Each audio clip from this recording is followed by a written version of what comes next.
A raging river can flood a village and destroy everything in its path. But channel that same water through a hydroelectric dam, and suddenly the destructive force becomes electricity that lights up an entire city. The water has not changed. Its molecular structure remains identical. What has changed is the direction, the architecture through which it flows. Napoleon Hill observed this exact principle operating in the human body, and he made a stunning declaration. Most men are the flooded village. They allow their most primal, most potent biological drives to wreak havoc on their lives, scattering their focus, depleting their vitality, and leaving them exhausted in the wreckage of squandered potential. But the man who achieves greatness, he is the dam.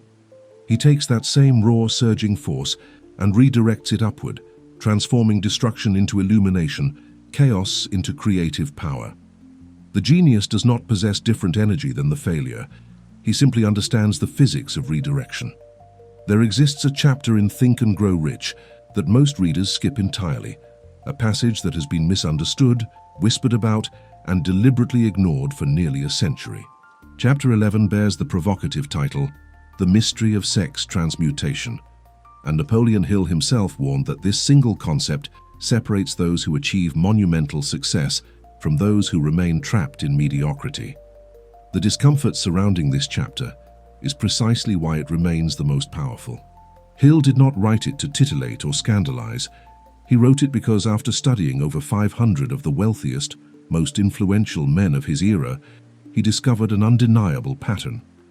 These men possessed something beyond ambition, beyond discipline, beyond even vision. They had learned to harness a force that the average person wastes carelessly, a biological battery that most drain completely without ever realizing they are throwing away their most potent source of creative fuel. Men fail, Hill insisted, not because they lack intelligence or opportunity, but because they fundamentally misunderstand the nature of their own energy. They treat their most powerful stimulus as if it were merely a physical appetite to be satisfied, a tension to be released, a drive to be exhausted. In doing so, they pour rocket fuel onto the ground and wonder why they never achieve liftoff. The mystery Hill speaks of is not mystical or metaphysical in the supernatural sense.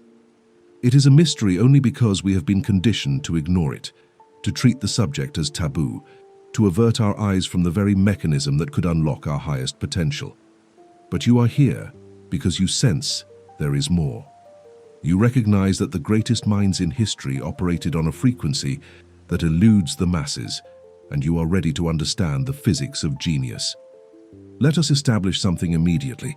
This exploration has nothing to do with morality, religion, or lifestyle prescriptions. We are not here to discuss virtue or vice, abstinence or indulgence. We are here to discuss physics, pure and simple. Energy is energy. It can be measured, redirected, and transmuted from one form into another according to immutable laws.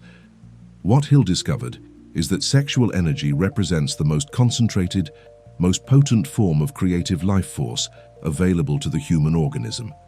It is the biological imperative that drives every living creature to create, to build, to overcome obstacles, to achieve the seemingly impossible for the sake of survival and reproduction. This drive makes the timid suddenly brave. It transforms the lazy into the relentlessly active. It overrides rational thought and compels action with a force that no other stimulus can match. The secret Hill uncovered is this, that energy is convertible. It can be channeled from the desire for physical contact into the desire for financial conquest, artistic creation, or intellectual achievement. The same energy that drives a man toward romantic pursuit can be redirected to drive him toward building an empire, composing a symphony, or solving an equation that changes the world. In this documentary, we will excavate the lost chapter. We will examine the specific mechanics Hill outlined for capturing your rawest biological drive and transmuting it into the sustained fuel for infinite creativity and wealth. We will explore why the greatest achievements in human history have come from individuals who understood this principle, whether consciously or instinctively. This is not theory. This is not philosophy. This is the instruction manual for the human generator, and if you apply it with precision and discipline, you will access a reservoir of power you did not know existed. The village can remain flooded, or it can be lit by 1,000 lights. The water is already there. The only question is whether you will build the dam. Napoleon Hill teaches us something that challenges our entire understanding of human energy. Sexual energy is not merely a biological function designed solely for reproduction. It is, in its essence, creative energy in its most raw, unrefined, and powerful form. When we examine the mechanics of any creative act, we find at its core the same impulse that drives all life forward, the urge to generate something new, to bring into existence that which did not exist before. The artist who stands before a blank canvas, the entrepreneur who envisions a company that does not yet exist, the scientist who pursues a hypothesis against all conventional wisdom, each is driven by the identical force that perpetuates the species itself. Hill recognized that this force represents the most powerful stimulus known to human consciousness. It overrides fatigue. It silences doubt. It makes the impossible seem suddenly achievable. Consider for a moment the lengths to which this drive compels action. Throughout history, men have crossed oceans, conquered nations, composed immortal poetry, and risked everything they possessed, all in pursuit of romantic conquest. This same energy, when left in its base channel, causes intelligent men to make catastrophically poor decisions, to abandon reason, to sacrifice their futures for momentary satisfaction. The power of this stimulus is undeniable. What Hill discovered is that this power is not fixed in its expression. Energy, according to the fundamental laws of physics, can neither be created nor destroyed. It can only be transformed from one state into another. The chemical energy in gasoline becomes mechanical motion in an engine. The potential energy in water behind a dam becomes electrical current flowing through power lines. The human body operates according to these same immutable principles. The intense energy generated by sexual desire does not vanish when it is not expressed physically. It must go somewhere. In most people, this energy dissipates through the path of least resistance, released in physical expression and then lost, like steam venting into the atmosphere where it can do no useful work.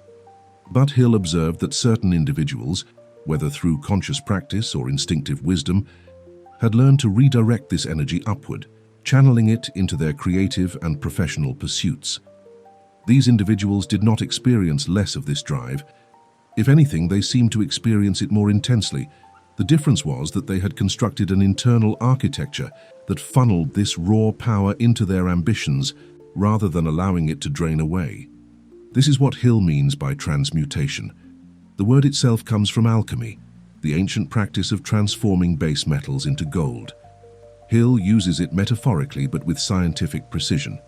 Transmutation is the process of taking energy from one form and converting it into another form of higher value. In this case, we are taking the energy of sexual desire and converting it into the energy of sustained creative output, business achievement, and intellectual breakthrough. The mechanism is not mystical, it is mechanical. Your nervous system is an intricate network of electrical impulses. Your brain is an organ that requires tremendous energy to function at peak capacity. When the body's most powerful energy source is redirected to the brain rather than dissipated through physical release, the effect on mental function is dramatic and measurable. Hill speaks of this energy as the fuel that transforms the ordinary mind into the extraordinary mind. Without it, thought is sluggish, weak, and easily disrupted. With it, thought becomes penetrating, persistent, and infused with a quality Hill calls vibration.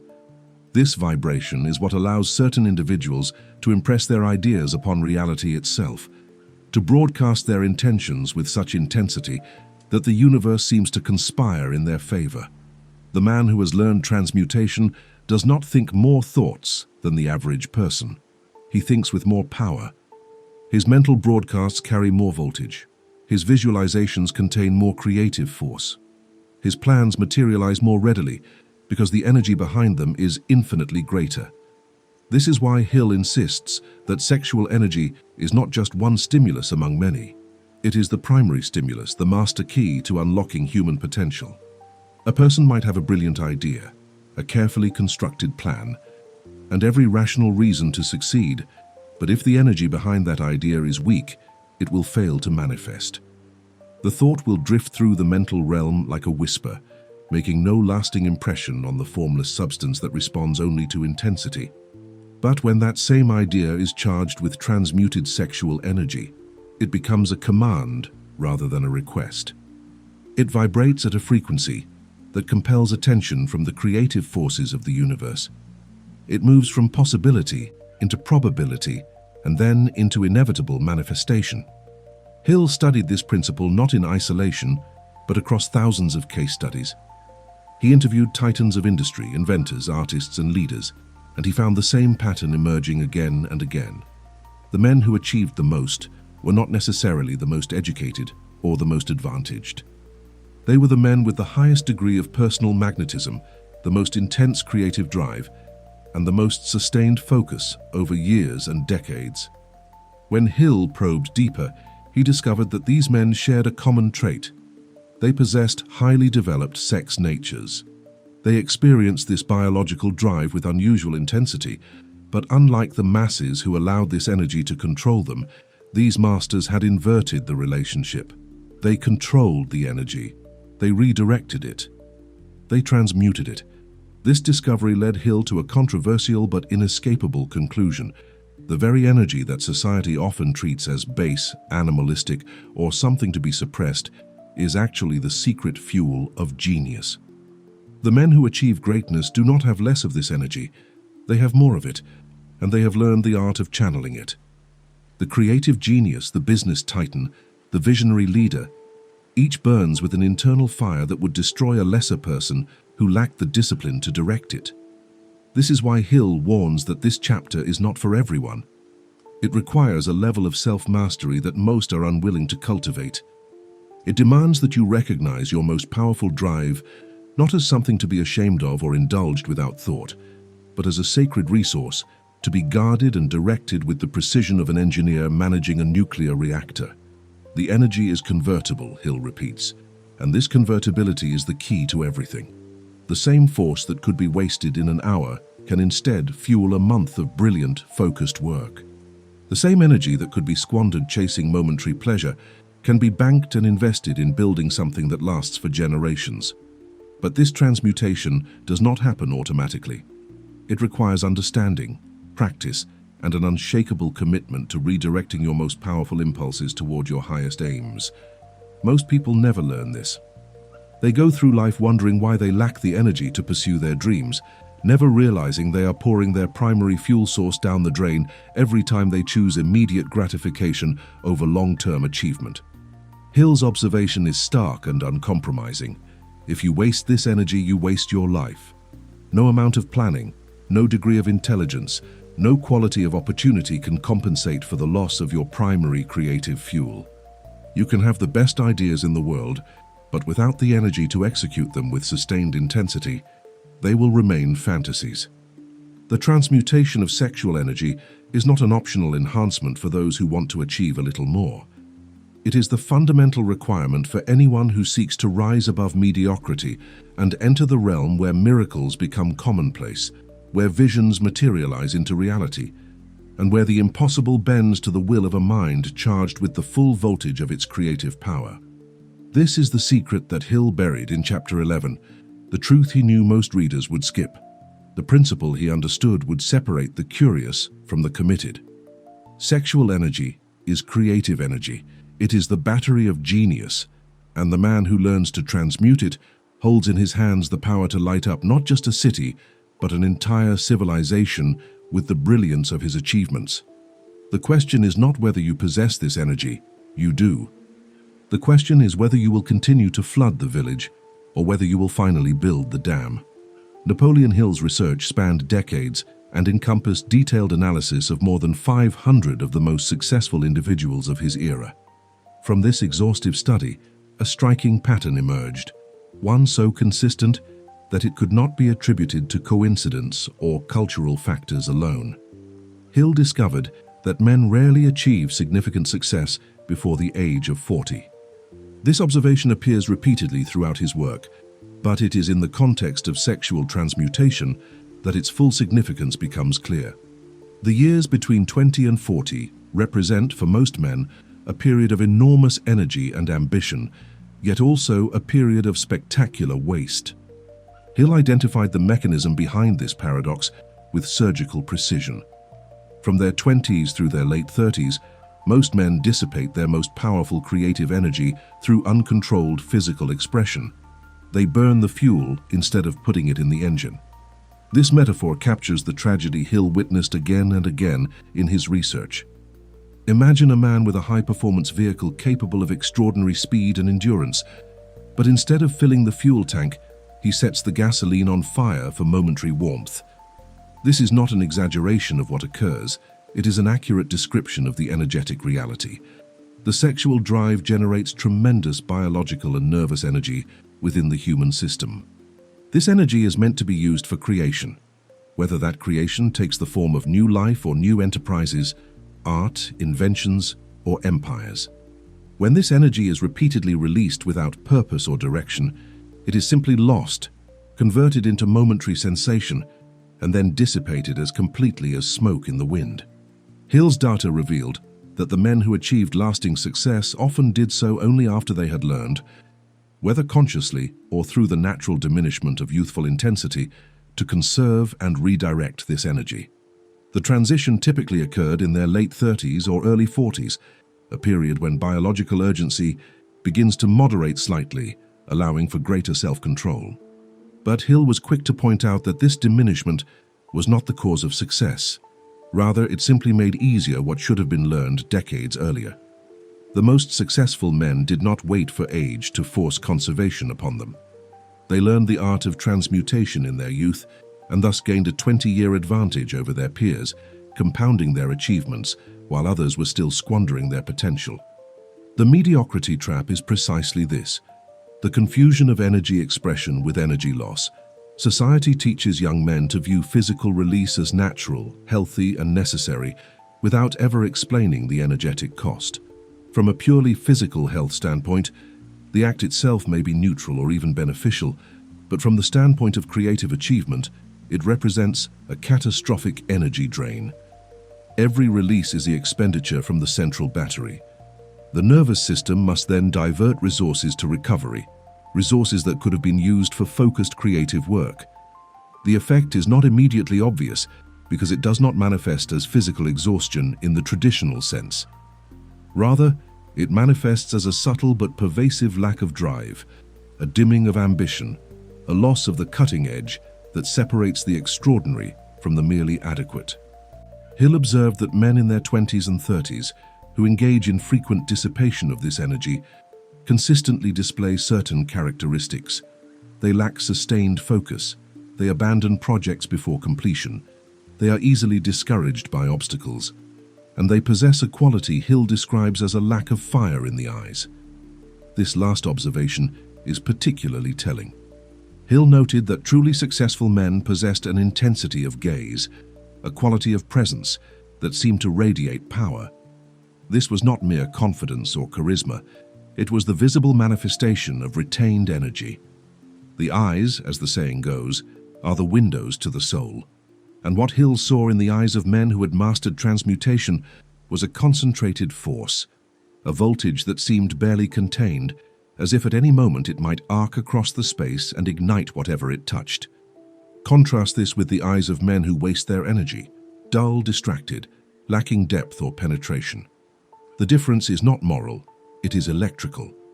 One man is a fully charged battery radiating potential, the other is a depleted cell struggling to maintain even basic function. Hill's analysis suggests that the period from 20 to 40 is either the foundation of greatness or the graveyard of potential, and the determining factor is whether the man learns to transmute his sexual energy or allows it to leak away into momentary satisfaction. Those who learn early compound their advantage year after year. Those who do not must wait until age forces a reduction in drive, by which time they have lost decades of potential creative output and find themselves competing against those who used those same decades to build empires. The trap is subtle because the energy expenditure feels natural, and the consequences are not immediate. A young man can dissipate his energy regularly and still function, still work, still pursue goals. But he functions at a fraction of his potential, like an engine running on 3 cylinders instead of 8. He does not know what full power feels like because he has never operated at full capacity. He mistakes his diminished state for his natural baseline, never realizing that he is walking through life in a state of chronic energy depletion. Then, when he wonders why others seem to accomplish so much more, why certain individuals seem to possess superhuman drive and focus, he attributes it to genetics, luck, or privilege, never understanding that the difference is a simple matter of energy management. Hill's verdict is unsparing. If you waste this energy during your prime years, you are effectively stealing from your future self. Every instance of dissipation is a withdrawal from your creative bank account. And unlike money, this energy cannot be recovered with interest later. Time spent in depleted focus cannot be reclaimed. Opportunities that required full voltage to seize are lost forever. The universe does not grant second chances to those who squander their primary resource. Hill saw countless men reach their 40s and finally achieve some measure of success, but he also saw how much more they could have achieved had they learned transmutation 20 years earlier. The tragedy was not that they failed, the tragedy was that they succeeded at only 10% of their true potential. This is why Hill places such enormous emphasis on this single principle. He understood that a person could master every other law of success, could develop perfect goal clarity, could cultivate unshakable faith, could network with the most influential people. But if that person was hemorrhaging creative energy through lack of sexual discipline, none of the other principles would generate their full effect. It would be like trying to power a city with a generator that has a massive leak in the fuel line. You might get some electricity, you might keep a few lights on, but you will never achieve the brilliance of full illumination. The system requires integrity. It requires that the energy generated is fully available for the work at hand, not constantly draining away through uncontrolled outlets. Hill concluded that success after 40 comes when the man finally learns to keep the fuel and drive the car. The energy is still there, perhaps somewhat diminished by age, but more than adequate for extraordinary achievement. What changes is the discipline. The man who previously allowed every surge of energy to find immediate physical expression now redirects that energy into his business, his art, his mission. Suddenly he finds himself capable of sustained focus that he never thought possible. He works with an intensity that astounds even himself. Ideas flow with unprecedented clarity. Obstacles that once seemed insurmountable now appear as mere inconveniences to be swept aside by his concentrated will. This transformation is not a mystery, it is pure physics. The energy that was being burned is now being converted into forward motion. The fuel that was ignited for momentary warmth is now powering the engine toward a destination. And the man realizes, often with a mixture of exhilaration and regret, what he was capable of all along. The exhilaration comes from finally operating at full capacity. The regret comes from understanding how many years were wasted operating in a diminished state. But Hill's message is not one of regret. It is one of immediate action. Whether you are 20 or 40 or 60, the principle remains the same. Transmutation is available to you right now, and the moment you begin to practice it is the moment your creative power multiplies exponentially. The mediocrity trap closes only on those who never learn this lesson, who go to their graves having never once operated at full voltage, who spent their entire lives flooding the village when they could have been lighting cities. You are here because you refuse to be one of them. You are here because you sense that there is a power within you that has never been fully unleashed. Hill's research confirms your suspicion. The power is real, it is measurable, and it is waiting for you to stop wasting it and start directing it toward the creation of the life you were meant to live. The fuel is already in the tank. The only question is whether you will continue to burn it or whether you will finally put it in the engine and drive. Wallace D. Wattles, in his seminal work, The Science of Getting Rich, presents a concept that at first appears abstract, but is actually deeply practical. We must impress our thoughts upon the formless substance, the underlying creative medium from which all material reality emerges. Wattles describes this formless substance as intelligent, responsive, and infinitely malleable, capable of taking any shape that is clearly and persistently impressed upon it by the focused human mind. This is the mechanism by which thought becomes thing, by which visualization materializes into physical reality. But Wattles makes a crucial distinction that most readers overlook. The thought must be strong. A weak thought makes no impression on the formless substance, just as a gentle whisper fails to penetrate a thick wall. The creative medium responds only to intensity, to vibration, to the focused force of a mind operating at high voltage. This is where Napoleon Hill's principle of sexual transmutation becomes not just relevant, but absolutely essential. If Wattles shows us the target, Hill shows us how to generate enough power to hit it. Wattles tells us we must broadcast our desires into the creative realm.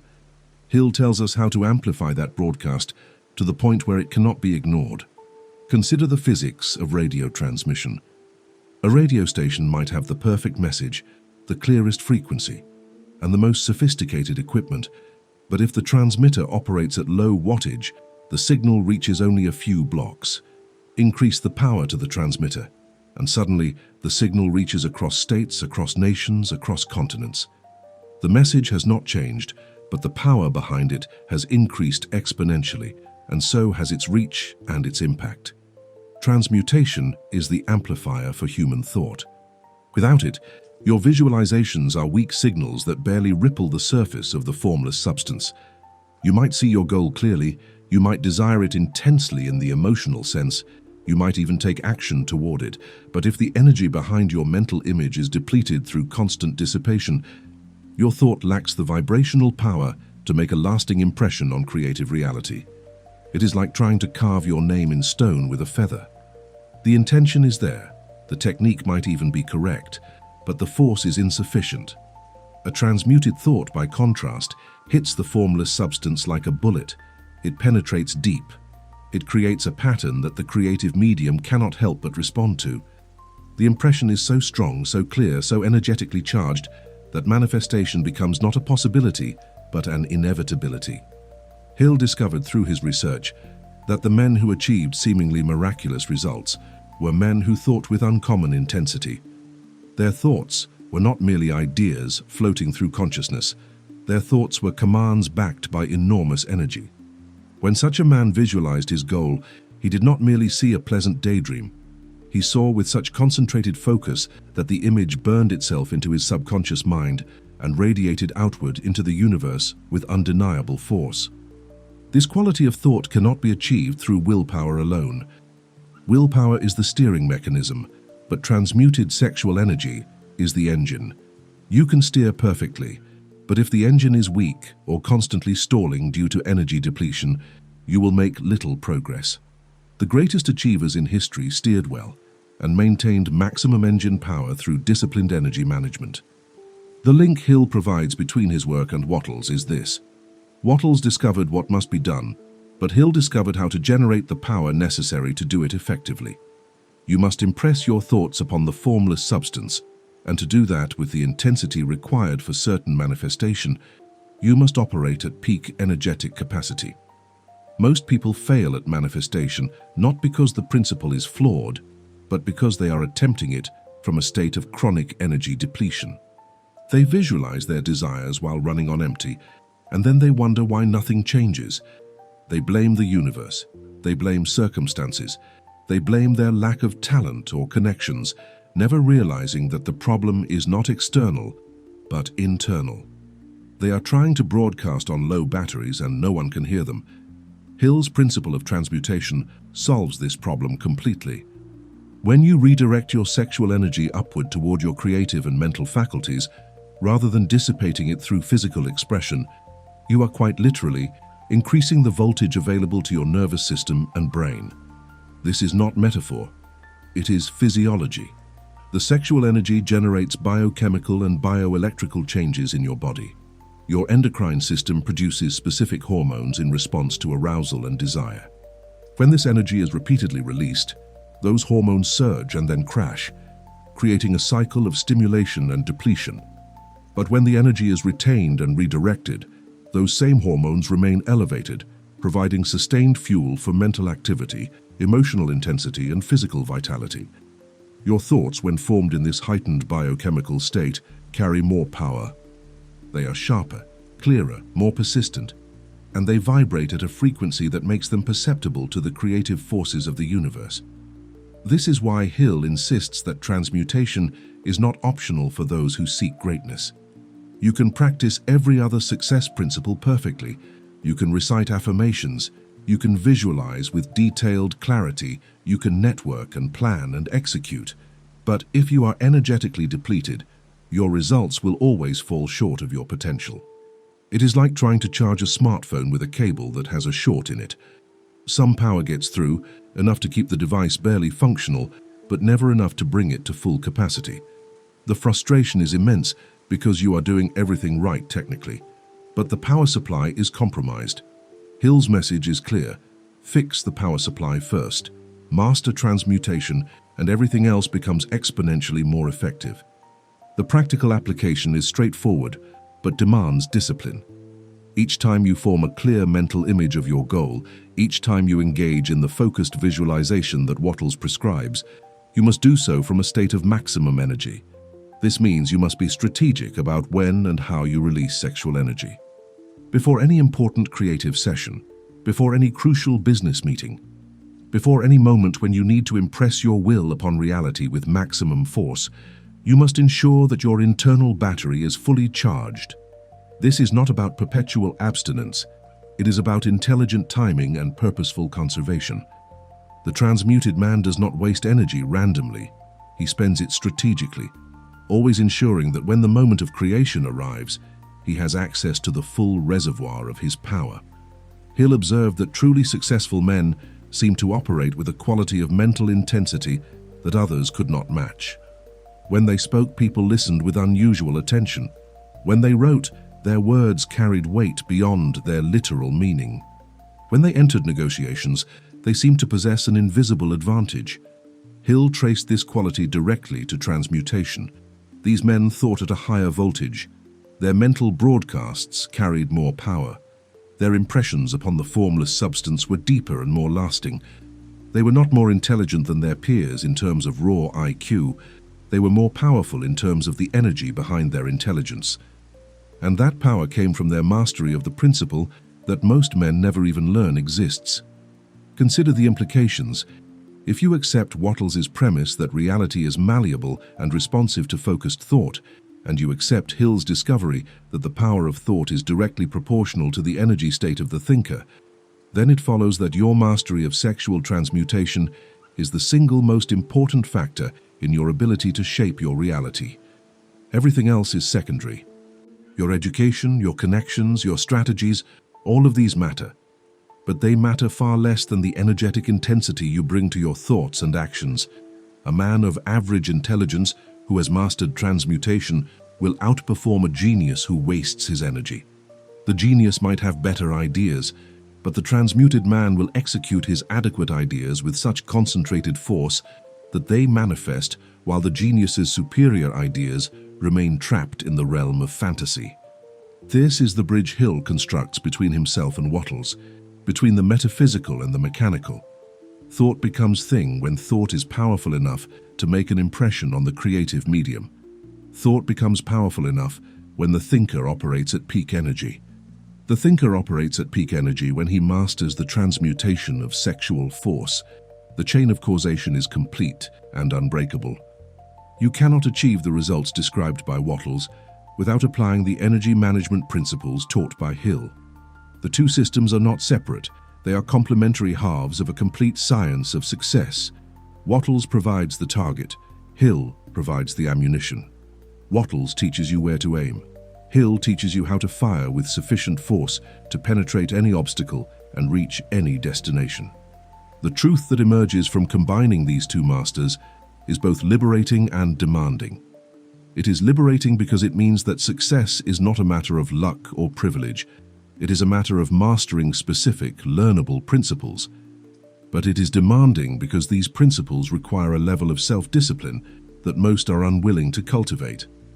It is easier to remain energetically depleted and blame external circumstances for failure than it is to master your most powerful drive and accept full responsibility for your results.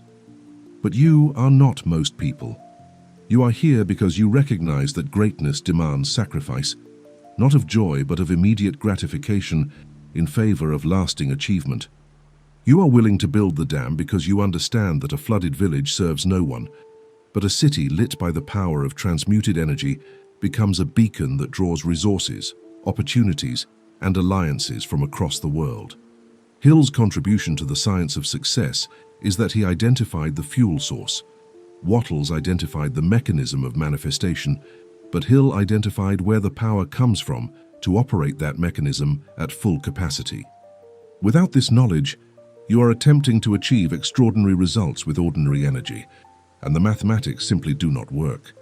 But with this knowledge, with the disciplined application of transmutation, you transform yourself from an ordinary person with dreams into a force of nature that reshapes reality through the sheer intensity of your focused will. The formless substance responds to vibration. Transmutation increases your vibration. Therefore, transmutation is not peripheral to success. It is the very foundation upon which all other principles rest.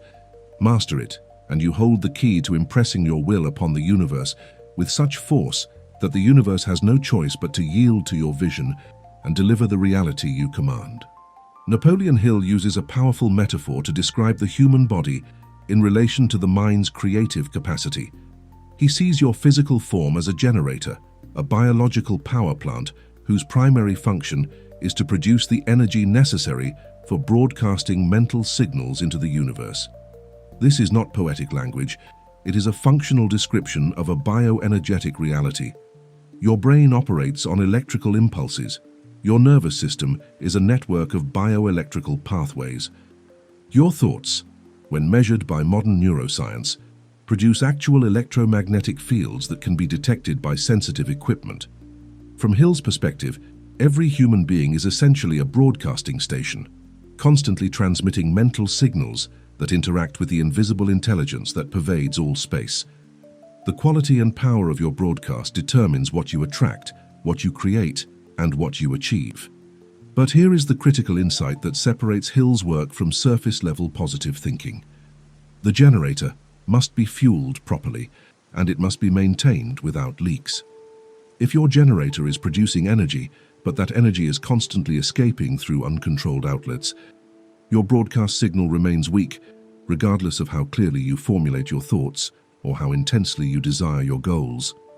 This is the problem Hill observed in thousands of people who possessed talent, ambition, and clear objectives, but who consistently failed to manifest their visions.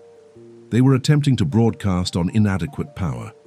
Their generators were operational, but inefficient, leaking fuel faster than it could be converted into usable transmission energy.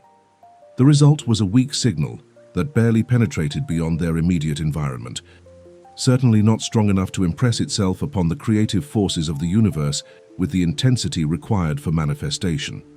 Transmutation is the solution to the leaking generator.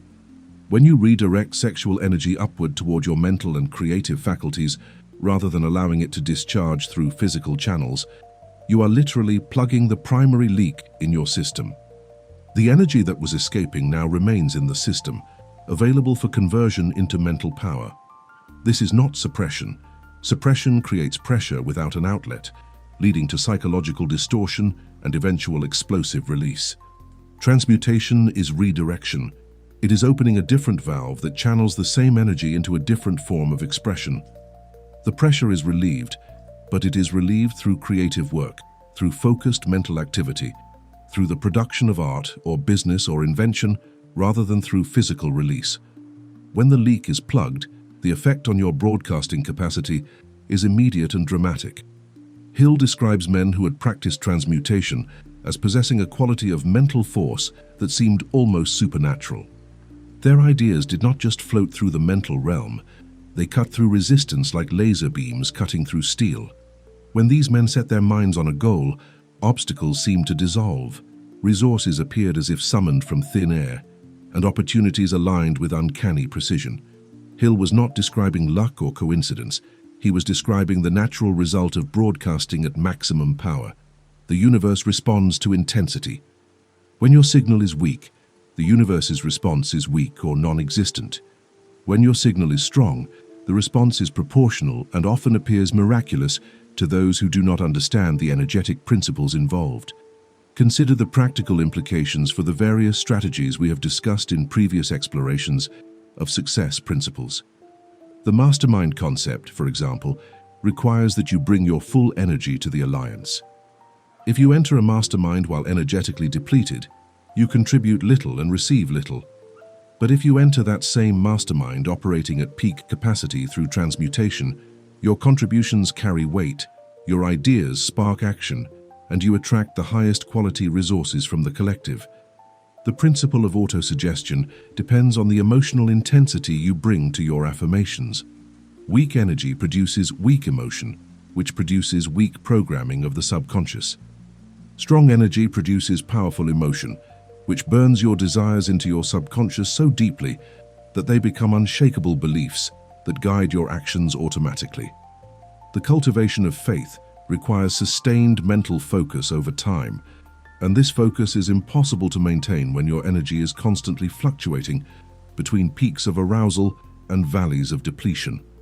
Transmutation creates energetic stability. Your baseline power level rises and remains elevated, allowing you to sustain faith even through periods of apparent failure or delayed results. The organized planning process demands clarity of thought and the ability to hold complex strategies in mind while analyzing them from multiple angles. This level of cognitive function is directly dependent on the energy available to your brain. Diminish that energy through constant dissipation, and your planning becomes superficial, reactive, and prone to critical oversights. Maximize that energy through transmutation, and your strategic thinking becomes penetrating, comprehensive, and remarkably prescient. Hill's metaphor of the generator reveals why so many people fail despite knowing all the right principles.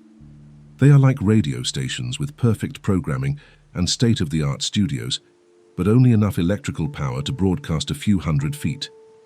The content is excellent, the intention is pure, the strategy is sound, but the power is insufficient. No one hears them. Their message does not reach beyond their immediate circle. They remain local when they should be global, minor when they should be major, struggling when they should be soaring. And the tragedy is that the solution is entirely within their control. They do not need more talent, more money, more connections, or more luck. They need to stop the leak. They need to redirect the energy that is hemorrhaging out of their system and put it into the generator where it can be converted into the broadcast power necessary to reach the audience, the opportunities, and the resources they need to fulfill their potential.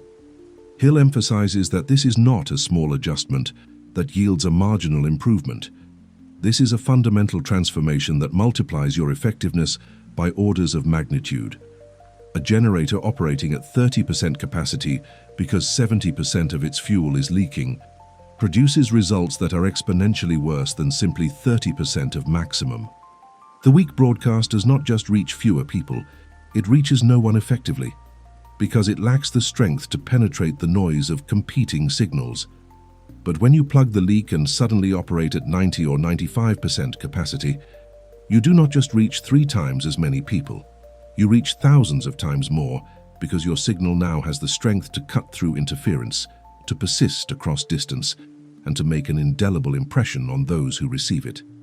The mastery of transmutation transforms you from an amateur broadcaster into a professional one, from someone who occasionally gets lucky with a strong signal to someone who consistently operates at peak power and therefore consistently achieves extraordinary results.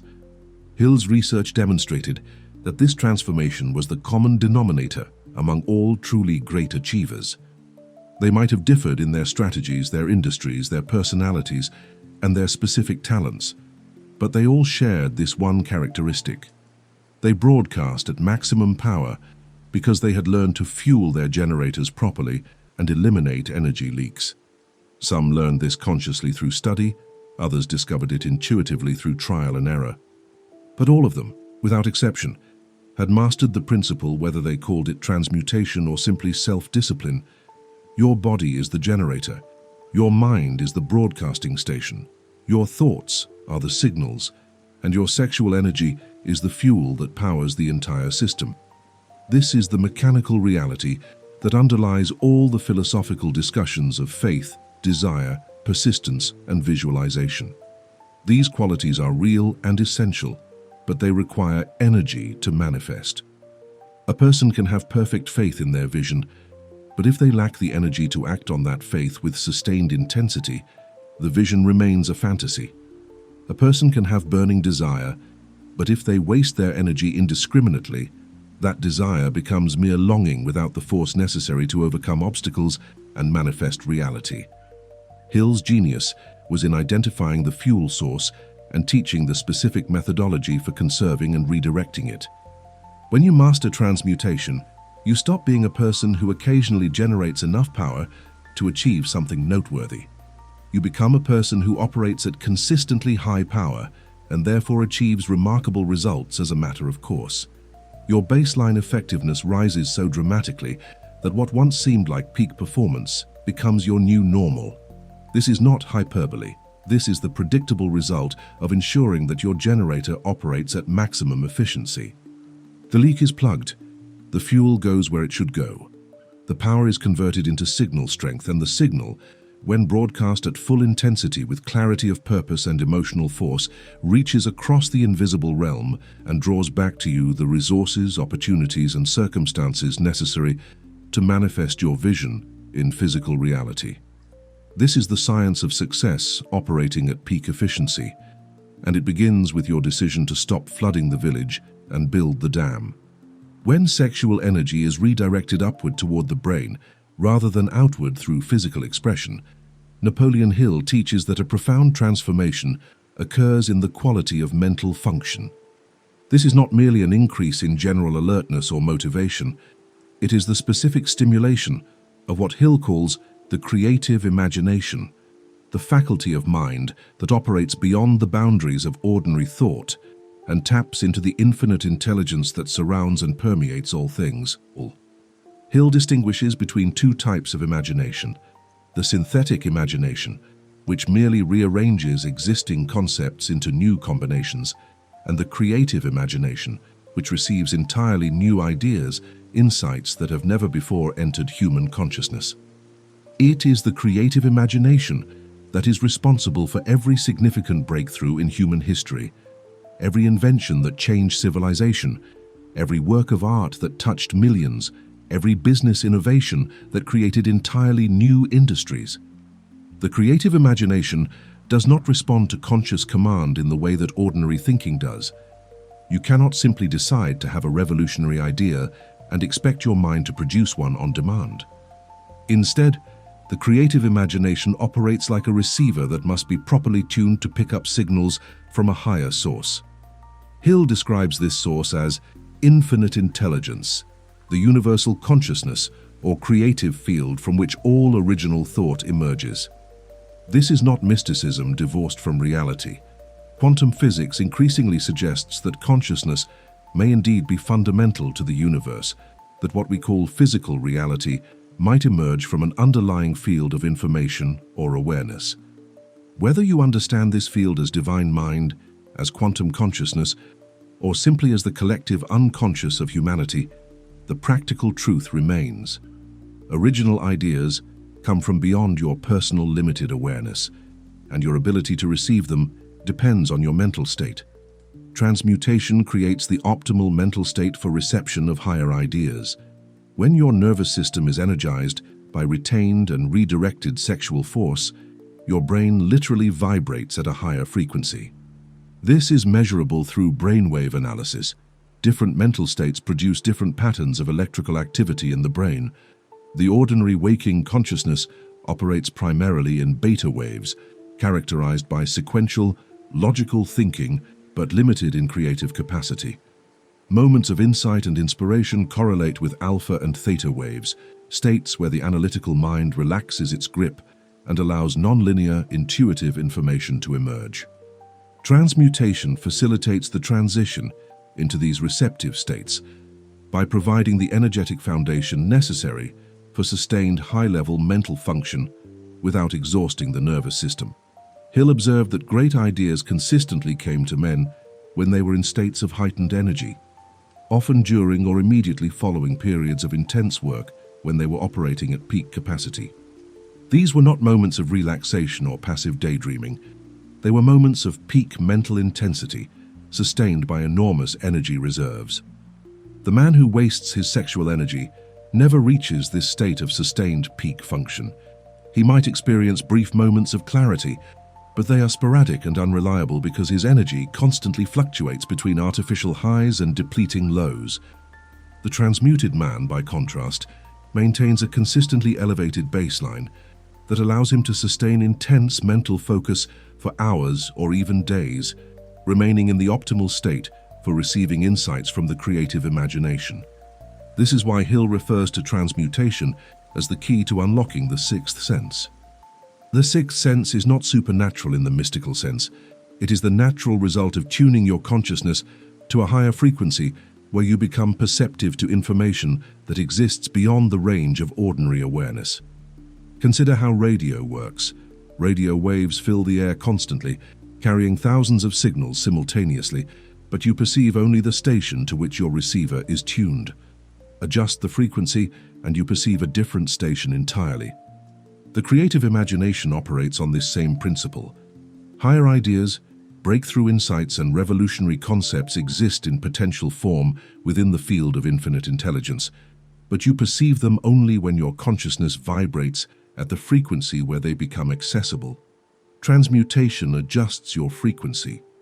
The energy of retained sexual force raises your vibration, making you perceptive to ideas that were always present but previously inaccessible because you operated at too low a frequency to detect them. This explains why so many inventors, artists, and entrepreneurs report that their greatest ideas came to them in moments of intense aliveness, when they felt more energized and focused than usual. These were not random moments of luck. They were moments when the person's energetic state aligned with the frequency at which creative imagination operates. And for those who master transmutation, these moments cease to be rare accidents and become regular occurrences, a normal part of the creative process rather than occasional strokes of fortune. Hill's research revealed that virtually every person who achieved greatness in any field credited their success to insights that came from beyond their ordinary thinking. They described moments of inspiration where ideas arrived fully formed, solutions to seemingly impossible problems appeared spontaneously, and innovations emerged that they could not have produced through logical analysis alone. When Hill probed into the conditions surrounding these moments, he found the same pattern. The person was operating at peak energy, typically after a period of intense work, and often during a time when they had consciously or unconsciously conserved their sexual energy. The correlation was undeniable, and Hill concluded that the creative imagination is not a gift randomly distributed to a fortunate few, but a faculty available to anyone who creates the proper conditions for its activation. The practical application is clear. If you want access to the ideas that can transform your life and your industry, you must create within yourself the energetic state that attracts those ideas. This means treating your sexual energy as the precious resource it is, guarding it the way you would guard any valuable asset, and expending it only strategically and with purpose. Each time you dissipate this energy carelessly, you are literally lowering your frequency and cutting yourself off from the level of consciousness where breakthrough ideas exist. And each time you retain and redirect this energy into your work, you are raising your frequency and opening yourself to insights that could not reach you in your previous depleted state. Hill emphasizes that this is not about morality or virtue. It is about mechanics. The universe does not care about your moral purity. It responds to your vibrational state. A person of questionable character who masters transmutation will receive more creative insights than a person of impeccable character who wastes their energy. This might seem unjust from a moral standpoint, but it is simply the physics of consciousness. The creative imagination responds to frequency, not to virtue. That said, Hill also notes that those who achieve lasting success tend to develop character naturally through the discipline required to master transmutation, because the same self-control that redirects sexual energy also cultivates integrity, persistence, and the other qualities associated with true greatness. The activation of the sixth sense through transmutation creates a compounding advantage. Not only do you gain access to better ideas, but you also develop the ability to recognize and act on those ideas more quickly than your competitors. You see opportunities that others miss because you are tuned to a frequency where those opportunities are visible. You solve problems that stump others because you have access to insights beyond the reach of ordinary analytical thinking. You innovate while others imitate because you draw from a source of creativity that never depletes, while they rely on the limited resources of their conscious minds. This is the difference between genius and talent, between revolutionaries and technicians, between those who create new paradigms and those who work within existing ones. Hill's message is urgent and uncompromising. You are either vibrating at the frequency of the creative imagination, or you are not. There is no middle ground. And the primary factor determining your frequency is how you manage your sexual energy.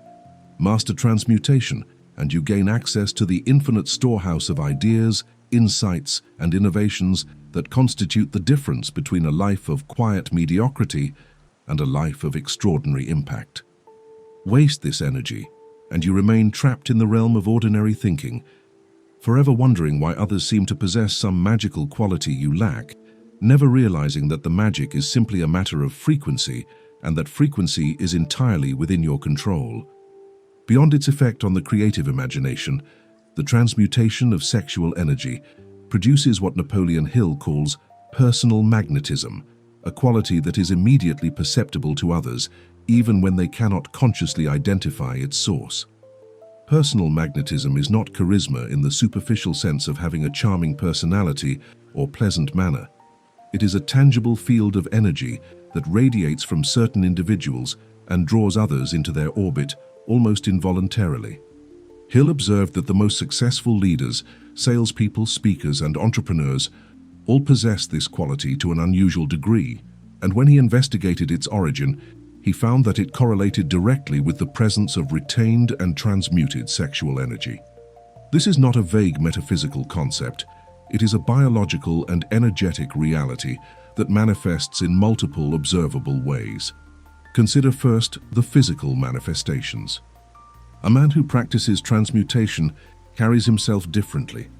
His posture is naturally more erect, not through conscious effort, but because his nervous system is charged with energy that creates muscular tone and postural integrity automatically. His movements are more decisive and economical, exhibiting a quality of contained power rather than nervous agitation or lethargic slowness. His handshake, Hill notes specifically, conveys strength and confidence that is felt immediately by the other person, creating an instant impression of competence and reliability. This is not performance or technique. It is the natural expression of a system operating at high voltage. The energy is palpable through physical contact, and people respond to it instinctively even when they have no conscious awareness of what they are feeling. The voice is perhaps the most striking transformation. A man who wastes his energy typically speaks with a voice that lacks depth and resonance. There is a thinness to the tone, a lack of authority that undermines his message regardless of its content.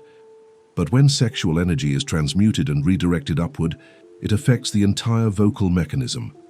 The diaphragm engages more fully, the vocal cords vibrate with greater richness, and the resonating chambers of the chest and head amplify the sound with a quality that Hill describes as commanding. When such a man speaks, people listen with an attention that seems disproportionate to his words alone. They are responding not just to what he says, but to the energy that infuses his voice, the subtle vibration that signals power, confidence, and a force of will that demands respect. The eyes, however, remain the most revealing indicator of transmuted energy. Hill repeatedly emphasizes this observation across his work. The eyes of men who have mastered transmutation possess a quality of intensity and penetration that is unmistakable. When such a man looks at you, you feel seen in a way that is both uncomfortable and compelling. His gaze does not flit or wander. It holds steady with a focus that seems to perceive not just your surface, but your essence. This is not aggression or intimidation. It is the visible manifestation of concentrated energy behind the consciousness. The depleted man's eyes are windows to an empty room. The transmuted man's eyes are windows to a furnace, radiating a heat and light that cannot be faked or imitated through technique. This personal magnetism affects every interaction. In business negotiations, the transmuted man enters with an invisible advantage. His opponent may have superior information, better resources, or more experience, but they find themselves inexplicably yielding ground to a force they cannot identify. This force is the electromagnetic field generated by the retained energy. We now know from scientific research that the human heart generates an electromagnetic field that extends several feet beyond the body, and that this field affects the nervous systems of people nearby. The brain generates a similar, though smaller, field. When these fields are amplified by transmuted sexual energy, they create an aura of power that is quite literally felt by others as pressure, presence, and authority. In creative or intellectual endeavors, personal magnetism translates into the ability to command attention and hold it effortlessly. A speaker who has mastered transmutation can address an audience for hours and leave them energized rather than exhausted, because he is broadcasting energy toward them rather than draining their attention through weak delivery. His words carry a vibration that resonates with something deep in the listener's consciousness, bypassing their intellectual defenses and speaking directly to their emotions and intuitions. This is why certain speakers can inspire action with a simple message while others fail to move people even with sophisticated arguments. The difference is not in the logic, but in the energy behind the words. In personal relationships, the effect is even more pronounced. A man who carries this charge naturally attracts people who sense his power and want to align themselves with it. He does not need to sell himself or convince others of his value. His presence alone communicates more than any words could convey. This attraction is not limited to romantic contexts, though it certainly includes them. It extends to friendships, business partnerships, and mentorship relationships. People want to be around him because they feel elevated by proximity to his energy. They leave interactions with him feeling more alive, more motivated, more capable than they did before, and they return repeatedly seeking that energizing effect without understanding its true source. Hill is careful to distinguish personal magnetism from manipulation or artificial charm. Manipulative techniques create a facade that people eventually see through, leading to distrust and resentment. Personal magnetism is authentic because it reflects a genuine energetic state. It cannot be faked because it is not a performance. It is the natural radiation of a system operating at peak capacity. This authenticity is what makes it so effective. People can sense the difference between someone who is trying to appear powerful and someone who actually is powerful. The former creates suspicion, the latter creates trust. And trust, in all human endeavors, is the foundation upon which influence, leadership, and lasting success are built. The practical implications are staggering. Two people might have identical skills, knowledge, and experience, but if one has mastered transmutation and the other wastes their energy, the first will consistently outperform the second in any field that involves human interaction. The first will close more sales, inspire more loyalty, attract better partners, and ascend to leadership positions, while the second struggles to be taken seriously despite being equally qualified on paper. This is not unfair. It is simply the recognition that human interaction occurs on multiple levels simultaneously, and the energetic level often carries more weight than the verbal or intellectual level. Hill's conclusion is that personal magnetism is not an innate gift that some possess and others lack. It is the natural result of proper energy management. Any person can develop this quality by mastering the transmutation of sexual energy. The transformation is not instant, as the nervous system requires time to adapt to sustained high-voltage operation, but it is inevitable for those who persist in the practice. Within weeks of beginning conscious transmutation, subtle changes become apparent. Within months, the transformation is dramatic, and within years, the person has become unrecognizable compared to their former depleted state, radiating a presence that draws resources, opportunities, and people into their orbit with an ease that seems magical, but is simply the mechanical result of operating at maximum energetic capacity. You are either radiating power or radiating weakness. There is no neutral state. Every interaction is an energy exchange, and people instinctively gauge whether you're a source of energy or a drain on their energy. The transmuted man is always a source, always broadcasting, always radiating a field that attracts rather than repels. This is the invisible advantage that Hill discovered in every truly successful person he studied, and it is available to you the moment you decide to stop wasting your most powerful energy and start directing it toward the creation of the presence, the influence, and the magnetism that will draw your destiny toward you with the inexorable force of natural law. The question inevitably arises, how exactly does one transmute sexual energy? Napoleon Hill's answer is both elegant in its simplicity and demanding in its execution. The technique is not complicated, but it requires a level of self-awareness and discipline that most people never develop. Hill begins with a crucial distinction that forms the foundation of the entire practice. Transmutation is not suppression. Suppression is the attempt to ignore, deny, or repress the sexual urge through willpower alone, and Hill warns explicitly that suppression creates severe psychological problems.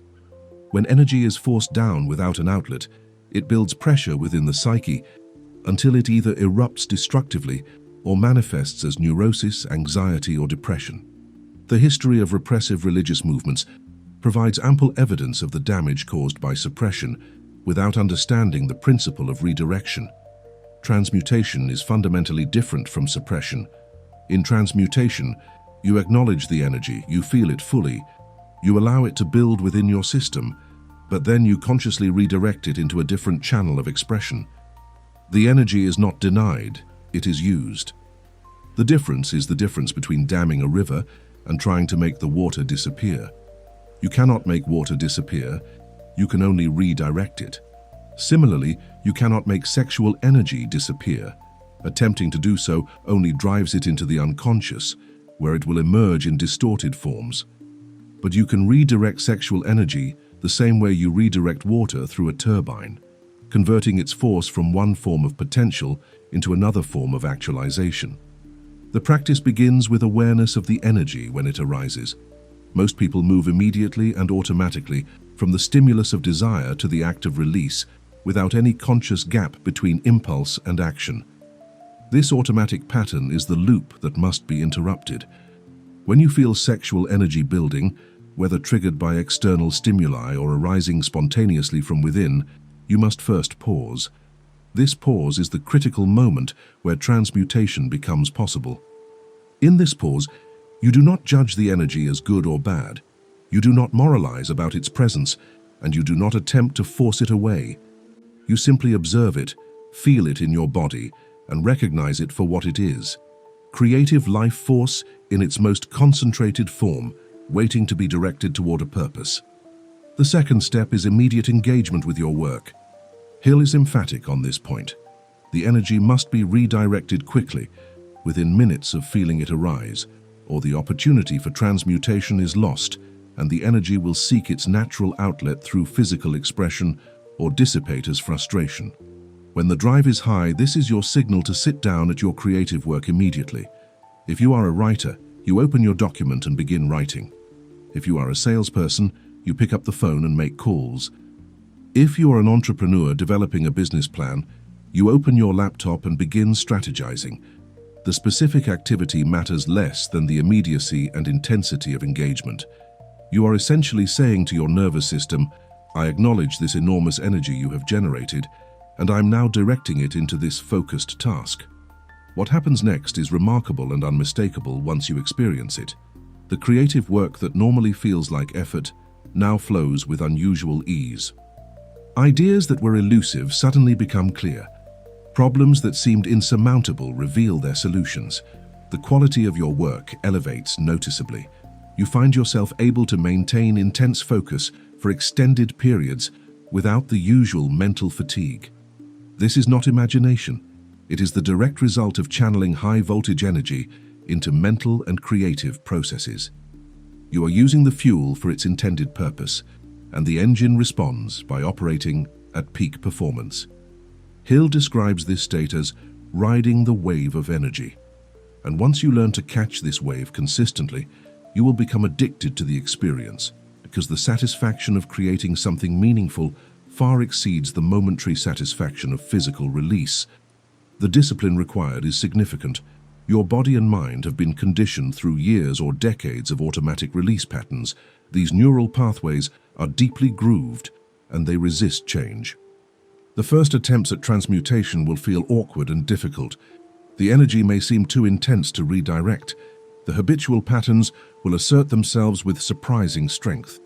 This is normal and expected. Hill advises that you must persist through the initial resistance period, typically several weeks, during which your nervous system adapts to the new pattern. During this adaptation phase, occasional releases may be necessary simply to prevent the buildup of intolerable pressure. But each time you successfully redirect the energy into creative work instead of physical release, you strengthen the new neural pathway and weaken the old one. Hill emphasizes that the goal is not perpetual abstinence, but strategic management. There may be times when physical expression is appropriate and healthy, particularly within a committed relationship where it serves to deepen emotional intimacy. But these occasions should be conscious choices made with awareness of the energetic cost, not automatic responses to every surge of desire. The transmuted man becomes strategic about when and how he expends sexual energy, ensuring that he maintains sufficient reserves to fuel his creative and professional work. He learns to recognize the difference between genuine intimacy that enriches his life and mere dissipation that depletes his power, and he chooses accordingly. The technique becomes more refined with practice. Advanced practitioners learn to feel the energy rising and immediately channel it upward through a combination of breath work, physical tension in specific muscle groups, and intense mental focus on their creative goals. The energy literally feels like it moves up the spine and into the head, where it manifests as heightened alertness, crystal clear thinking, and access to the creative imagination. This is not mystical. It corresponds to the activation of the parasympathetic nervous system and specific endocrine responses that optimize brain function. The Taoist sexual practices and tantric traditions understood this principle thousands of years ago and developed sophisticated techniques for energy cultivation. Hill's contribution was to translate these ancient practices into language and methods accessible to the Western business mind. One critical insight Hill provides is the relationship between physical vitality and successful transmutation. A person who is generally depleted, whether through poor nutrition, lack of sleep, chronic stress, or other energy drains, will find transmutation nearly impossible. The practice requires that you operate from a baseline of good health and vitality. This means that transmutation is not just a sexual discipline, it is part of a comprehensive life discipline that includes proper rest, nutrition, exercise, and stress management. All of these factors work together to create a system capable of generating, retaining, and redirecting high levels of energy. Neglect any one component, and the entire system becomes compromised. Hill observed that men who successfully mastered transmutation often reported a transformation in their relationship to work itself. What previously felt like obligation or drudgery became energizing and engaging. They found themselves eager to work, often rising early or working late, not from necessity, but from genuine desire. This transformation occurs because work fueled by transmuted sexual energy does not feel like work. It feels like the expression of life force itself. You are not laboring under compulsion. You are channeling creative power through the vehicle of your professional activities. The work becomes play in the highest sense, not frivolous or easy but deeply satisfying, because it allows you to express the enormous energy within you in forms that create value, serve others, and build something lasting. The warning Hill issues is stark. If you do not consciously direct this energy to your brain and your work, it will find an outlet through your body. Sexual energy is like steam in a boiler. The pressure builds naturally and continuously. You must open the valve to the engine, which is your creative work, or the boiler will explode, which is what happens when people make catastrophic decisions driven by uncontrolled sexual urges. The scandals that destroy careers, the affairs that shatter families, the impulsive behaviors that undermine years of achievement. These are not moral failures primarily, they are failures of energy management. The person had tremendous energy, but no conscious mechanism for directing it, so it burst forth destructively when the pressure became too great. The genius, Hill concludes, keeps the valve to the work open constantly. His creative output is not sporadic or dependent on external motivation. He works with sustained intensity because he has a continuous fuel supply that he consciously directs into his projects. This is the secret behind the seemingly superhuman productivity of history's greatest achievers. They were not working harder in the sense of forcing themselves through greater effort. They were working from a different energy source, one that most people waste before they ever access its full potential. Master this technique, and you join the ranks of those who operate at a level that seems impossible to others, but is simply the natural result of proper energy management and conscious redirection of your most powerful force toward your highest purpose. Napoleon Hill's warnings about sexual transmutation are as important as his instructions for how to practice it. He understood that this principle involves working with the most volatile and powerful force in human nature. And like any powerful force, it requires respect, understanding, and careful handling. Hill warns that sexual energy is inherently unstable and seeks expression through the path of least resistance. If you do not consciously and consistently provide it with a productive outlet through creative work, it will find unproductive or even destructive outlets on its own.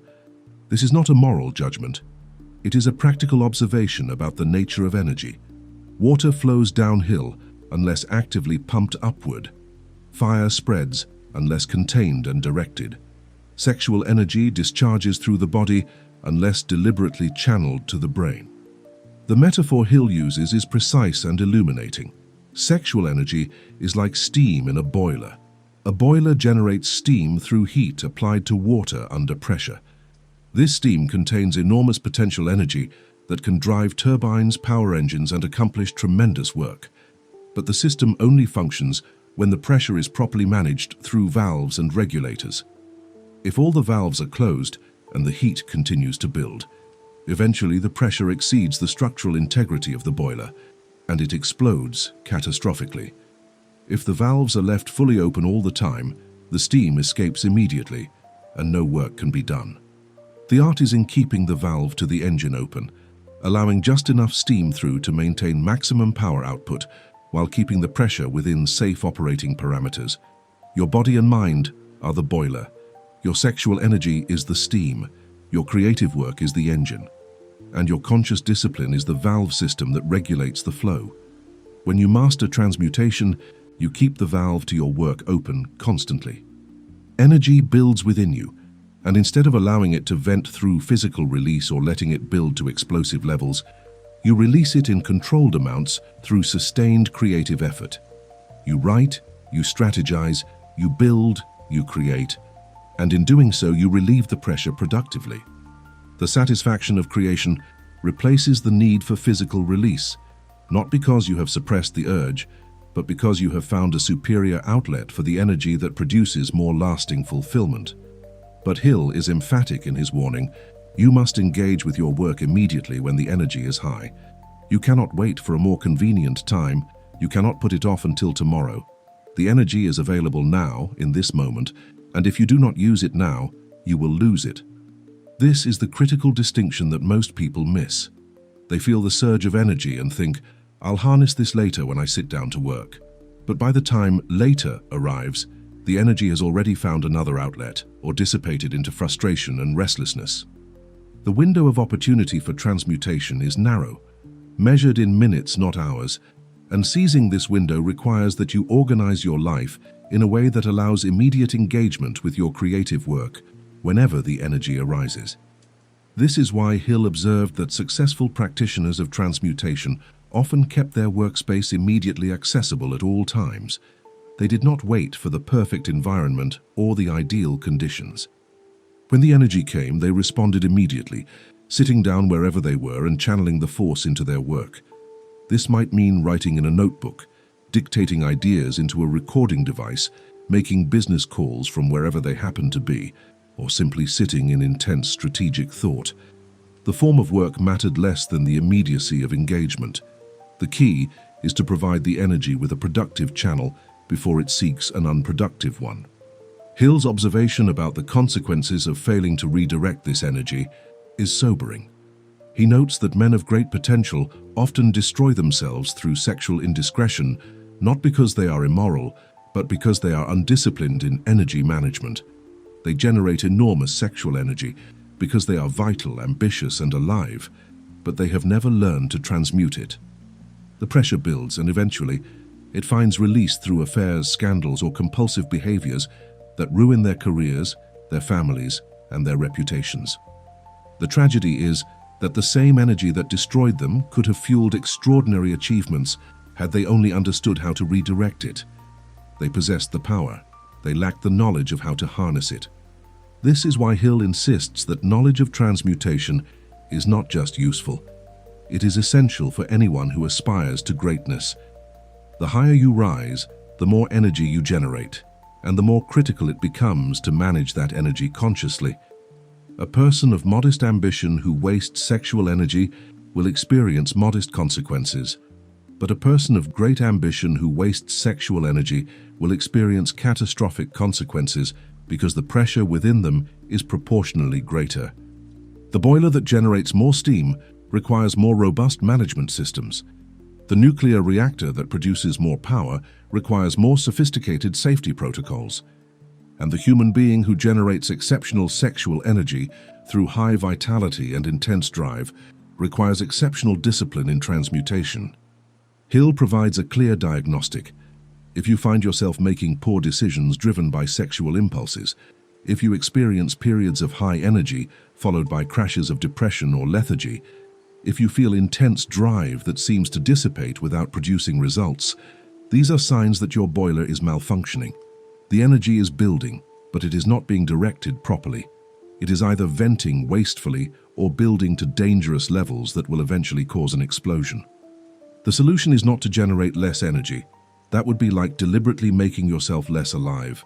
The solution is to learn the valve management system, to master the art of keeping the outlet to your creative work continuously open so that energy flows smoothly and productively into manifestation rather than chaotically into problems. The genius, Hill concludes, is not someone who has transcended sexual energy or who operates without it. The genius is someone who has learned to live with enormous pressure and direct it constantly toward productive ends. He does not experience less sexual energy than other men. He experiences more, but he has developed the discipline and the systems to transmute it continuously. He is like a power plant that runs at maximum output around the clock, generating enormous energy and converting it immediately into electricity that lights cities, powers factories, and drives progress. The pressure never diminishes because the fuel never runs out, but the consequences are never destructive, because the energy is always flowing toward creation rather than toward chaos. This is the path Hill illuminates. It is not easy. It is not comfortable, especially at first when you are breaking old patterns and establishing new ones. But it is necessary if you are to access the full measure of your creative potential. The boiler is already generating steam. You cannot stop it without diminishing your life force itself. Your only real choice is whether that steam will explode destructively, vent wastefully, or drive the engine of your greatest achievements. Hill has shown you the valve. The only question remaining is whether you have the discipline to keep it pointed toward your work and the courage to operate at the pressure levels where genius becomes not just possible, but inevitable. You are walking around with a nuclear reactor inside you. This is not metaphor or motivational hyperbole. It is a functional description of your biological and energetic reality. The sexual drive, as Napoleon Hill discovered through decades of research, represents the most concentrated, most potent source of creative energy available to human consciousness. This energy has driven every significant achievement in human history. It has built civilizations, inspired masterpieces, fueled revolutions, and powered the innovations that transformed primitive tribes into a species capable of reaching beyond its own planet. Every cathedral, every symphony, every scientific breakthrough, every empire, every work of art that moves millions All of it emerged from the transmuted energy of individuals who learned, consciously or instinctively, to redirect their most primal drive toward their highest aspirations. The tragedy, Hill observed, is that most people go through their entire lives never recognizing this power within themselves. They experience the energy only as a biological urge to be satisfied, a tension to be released, an appetite to be fed. They use their nuclear reactor to power a light bulb, content with the small glow it provides, never imagining that this same energy source could illuminate an entire nation if only they understood how to harness it properly. This is the fundamental choice that confronts every human being. You can use your sexual energy to create momentary pleasure that vanishes almost as quickly as it appears, or you can use this same energy to create lasting achievements that compound year after year, building momentum until your life becomes a force that shapes your industry, your community, and potentially your civilization. The synthesis of everything we have explored leads to a singular, inescapable conclusion. Sexual transmutation is not one principle among many in the science of success. It is the foundation upon which all other principles rest. Without adequate energy, faith becomes mere wishful thinking. Without sustained mental power, desire degenerates into fantasy. Without the voltage necessary to broadcast your thoughts into the creative realm, visualization produces no tangible results. All the strategies, all the techniques, all the plans and systems in the world cannot compensate for operating in a state of chronic energy depletion. You must fuel the machine before you can expect the machine to perform, and sexual energy is the premium fuel that allows your human machine to operate at peak capacity. Hill's genius was in identifying this fuel source and mapping the mechanics of how to redirect it. Before Hill, this knowledge existed in fragmented forms across various spiritual and esoteric traditions, but it was couched in language that made it inaccessible to the practical business mind. Hill translated ancient wisdom into modern methodology, proving through exhaustive research that the principles were not mystical beliefs, but observable patterns that could be studied, understood, and applied with predictable results. He demonstrated that transmutation is a science, not a religion, and that anyone willing to master this science gains access to levels of creative power that transform them from ordinary achievers into extraordinary forces of nature. The implications are staggering when you truly grasp them. Every moment you waste sexual energy is a moment you are choosing the light bulb over the power grid. Every time you dissipate this force carelessly, you are trading your potential to build an empire for a few minutes of physical sensation. This is not to moralize about pleasure or suggest that physical intimacy is wrong. It is to emphasize the opportunity cost of unconscious energy management. The question is not whether sexual expression is good or bad. The question is whether you are spending your most valuable resource in ways that move you toward your goals or in ways that keep you trapped in mediocrity. And if you are honest with yourself, you already know the answer. Hill's research revealed that the men who changed the world were men who burned with an intensity that seemed almost superhuman to their contemporaries. They worked longer, thought deeper, persisted through obstacles that would have broken lesser men, and maintained their vision with unshakable faith across decades. Their contemporaries attributed this to willpower, genius, or divine favor, but Hill saw the true source. These men had learned to operate their nuclear reactors at full capacity, while others were content to power their light bulbs. The difference in output was not incremental, it was exponential. One man built a company that employed thousands. Another struggled to keep a small business afloat. One man created art that inspired generations. Another produced work that was forgotten within months. The gap between them was not talent or luck, it was energy management. You stand at this same crossroads. You possess the same potential energy that drove Edison, Ford, Carnegie, and every other titan Hill studied. The reactor exists within you, generating power continuously. The only question is how you will use it. You can continue on your current path, allowing this energy to leak away through uncontrolled outlets, wondering why others seem to accomplish so much more with seemingly similar abilities. Or you can make the decision right now to master transmutation, to build the dam that redirects this raging river from destructive flooding into the generation of electricity that lights up not just your own life, but the lives of everyone your work touches. The synthesis Hill offers is complete. Understand that sexual energy is creative energy in its most potent form. Recognize that this energy can be transmuted from the desire for physical contact into the desire for achievement and creation. Learn the technique of immediate redirection into your work when the energy arises. Maintain the discipline to keep the valve to your creative output open constantly. And reap the exponential rewards of operating at full capacity while your competitors operate at a fraction of their potential. This is not complex. It is not mystical. It is pure mechanics. And like all mechanical systems, it works with absolute consistency for those who understand and apply the principles correctly. Napoleon Hill studied success at a depth and breadth unprecedented in human history. Over the course of more than 20 years, he analyzed the lives, methods, and characteristics of over 500 of the wealthiest and most influential individuals of his era. He interviewed them personally, observed them in action, and extracted from their varied experiences the common denominators that separated extraordinary achievement from ordinary results. When Hill distilled all this research, when he looked for the single most important factor that united all these exceptional individuals despite their differences in background, industry, and personality, he arrived at a conclusion that shocked even him. It was not intelligence, though most were intelligent. It was not education, though many were well educated. It was not even hard work, though all worked intensely.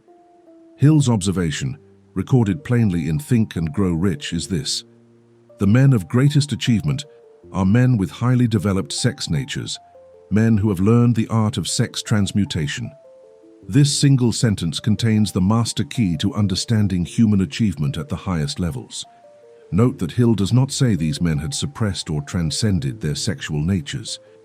He says they had highly developed sex natures, meaning they experienced this drive more intensely than average, not less. They were more alive, more vital, more connected to the primal creative force that courses through all living things. But they had learned the art, the discipline, the science of transmuting this force from its base expression into higher forms of creation. This is the paradox that confuses most people. The path to greatness runs through intensity, not through suppression. The person who seeks to achieve extraordinary things by dampening their passions, by becoming less alive, by separating themselves from their animal nature, is moving in exactly the wrong direction. The creative genius does not transcend the body. He fully inhabits it, experiencing every drive and impulse with unusual intensity, but he has developed the consciousness and discipline to channel these forces toward chosen ends rather than allowing them to control him randomly. He is more connected to his instincts than the average person, not less, but he has inverted the master-slave relationship. His consciousness commands his instincts rather than being commanded by them. This is why Hill found that successful men often possessed what he called sex appeal, or personal magnetism, to an exceptional degree. They radiated vitality. They were attractive, not just romantically, but in all contexts, because they emanated the energy of life itself. People wanted to be around them, to partner with them, to work for them, to support their visions, because proximity to this energy felt enlivening. The presence of a highly vital person makes others feel more alive, and humans naturally gravitate toward anything that increases their sense of aliveness. This magnetism cannot be faked or learned through technique because it is not a behavior. It is an emanation.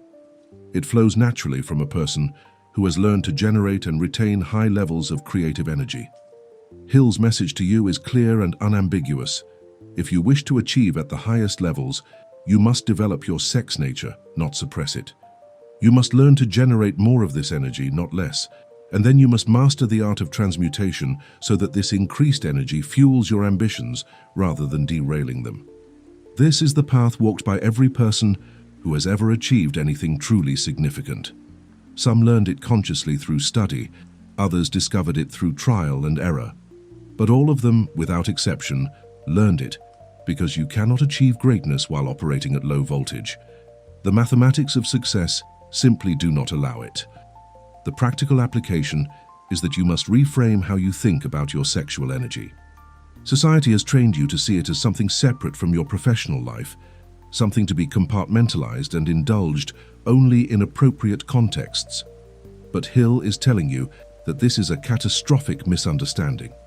Your sexual energy is your creative energy. It is not separate from your work. It is the fuel for your work. The more intensely you feel it, the more power you have available to pour into your projects. The challenge is not to feel it less, but to redirect where it goes. Instead of allowing it to dissipate through physical release, you channel it into mental intensity, strategic thinking, creative output, and the sustained, focused action that builds empires. Hill observed that men who achieved greatness typically did so after they entered into partnerships with women who understood and supported their work. These were not conventional relationships based primarily on physical gratification, but alliances of mutual support where the woman often served as an inspiring force that elevated the man's vision while he served as a protective and providing force that secured her position. The sexual energy between them was present and acknowledged, but was channeled primarily into their shared mission rather than being exhausted through constant physical expression. This is the pattern Hill found repeatedly. Success at the highest levels correlated with relationships that enhanced rather than depleted creative energy. For those without such partnerships, the principle remains the same, but requires even greater individual discipline. You must become your own regulator, your own valve system, consciously managing your energy in the absence of a partner who might help moderate it. This is more difficult, but not impossible. And many of Hill's subjects achieved their greatest successes during periods of solitude, when they could pour their entire energy reserve into their work without any division of attention or resources. The key is understanding that sexual energy is not something you need to express physically to be healthy. It is something you need to express creatively to fulfill your potential. Physical expression is one option. Creative expression is another. And for those pursuing extraordinary achievement, creative expression must take priority. Hill's observation extends beyond individual achievement to civilizational progress. He noted that societies advance most rapidly during periods when sexual energy is culturally channeled toward productive ends, rather than being dissipated wastefully. The great building eras, the Renaissance, the Industrial Revolution, the explosive growth of America in the late 19th and early 20th centuries, these were periods characterized not by sexual repression, but by sexual sublimation. The energy was acknowledged and celebrated, but was directed primarily toward creation rather than consumption. People married, built families, and established the foundations of civilization, not through suppression of their drives, but through conscious channeling of those drives toward constructive ends. The modern crisis Hill would observe if he were alive today is the complete inversion of this principle. Society now encourages constant, immediate satisfaction of every sexual impulse, treating restraint as unhealthy and sublimation as unnecessary. The result is a population of chronically depleted individuals wondering why they lack the energy to build anything lasting. They have been taught that sexual expression is the path to health and happiness, never understanding that unlimited expression leads to unlimited depletion. They are burning their fuel for momentary warmth while wondering why they cannot power their engines. Hill would recognize this as civilizational decline, not because of immorality, but because of energy mismanagement at a cultural scale. Your opportunity lies in understanding what most of your contemporaries do not, that sexual energy is your competitive advantage if you learn to transmute it. While others waste this resource, you conserve and redirect it. While others operate at perpetually low voltage, you maintain consistently high power output. While others wonder where successful people find the energy to accomplish so much, you know the secret and apply it daily. This knowledge, combined with disciplined practice, transforms you from one person among millions competing for scraps into a singular force that attracts resources, opportunities, and success with the inevitability of gravity. Hill's greatest gift to you is this revelation. You already possess the power you need. You simply need to stop wasting it and start wielding it. The challenge Hill places before you is simple in concept, but demanding in execution. He asks you to conduct an experiment with your own energy for the next 30 days. During this month, you will practice conscious sexual transmutation according to the principles outlined in this exploration. You will acknowledge and feel the sexual energy when it arises, but instead of dissipating it through physical release, you will immediately redirect it into focused work on your most important goals. You will treat this energy as the precious fuel it is, spending it only strategically and with full awareness of the cost. You will observe the effects on your mental clarity, your creative output, your personal magnetism, and your results in the external world. Hill predicts with confidence what you will discover. Within days, your thinking will become sharper. Within 2 weeks, you will experience bursts of creative insight that seem to come from beyond your normal consciousness. Within a month, you will produce more high-quality work than you typically produce in 3 months of ordinary effort. Your posture will improve, your voice will deepen and resonate with greater authority, and your presence will begin to command attention in ways that surprise you. People will respond to you differently, granting you respect and attention that seems disproportionate to any specific thing you are doing. This is not speculation. This is Hill's observation of what happens consistently when people master this principle. But the challenge extends beyond the 30-day experiment. Hill is calling you to a complete transformation of how you relate to your most powerful energy. He is asking you to make a permanent commitment to operating at maximum capacity, rather than settling for the chronic depletion that characterizes most people's lives. This is not a temporary tactic to be employed when convenient and abandoned when difficult. This is a fundamental shift in consciousness, a recognition that you are responsible for managing your energy, and that how you manage this energy will determine the ultimate trajectory of your entire life. Every choice you make to transmute rather than dissipate is an investment in your future self. Every choice you make to waste rather than redirect is a theft from that same future self. The stakes could not be higher, because we are not discussing minor improvements to your productivity or slightly better results in your career. We are discussing the difference between a life of quiet mediocrity and a life of extraordinary impact, between being one among millions who dream of greatness and being one among thousands who actually achieve it. Hill's research demonstrates that this difference has less to do with talent, intelligence, or opportunity than with energy management. The nuclear reactor exists within you right now. The question is not whether you have the power. The question is whether you will use it to light a single bulb or to illuminate nations. Hill issues a call to action that is both invitation and command. Write in the comments, "I transmute power." This is not empty ritual or motivational theater. This is a public declaration that serves multiple purposes. First, it creates accountability. Once you have stated your intention publicly, you have engaged your identity in the commitment. Second, it activates the subconscious mind. When you declare something with conviction, your subconscious begins working immediately to align your actions with your declaration. Third, it creates a community of individuals who share your commitment, people who understand what you are undertaking and can support you through the challenges of transformation. But the declaration is meaningless without the action that follows it. Hill would be the first to tell you that understanding transmutation intellectually changes nothing. Reading about it, agreeing with it, even enthusiastically embracing the concept, none of this produces results. Only practice produces results. Only the daily, moment-by-moment choice to redirect your energy when it arises will transform your life. Only the discipline to engage immediately with your work, when you feel the power building within you, will give you access to the creative imagination and the sixth sense that Hill describes. Knowledge without application is not just useless. It is worse than ignorance because it creates the illusion of progress while producing no actual change. The transformation Hill promises is not mystical or uncertain. It is as reliable as any law of physics because it is based on laws of physics, the laws governing energy, frequency, and the interaction between consciousness and the creative medium from which all reality emerges. When you conserve and redirect sexual energy, you increase your vibrational frequency.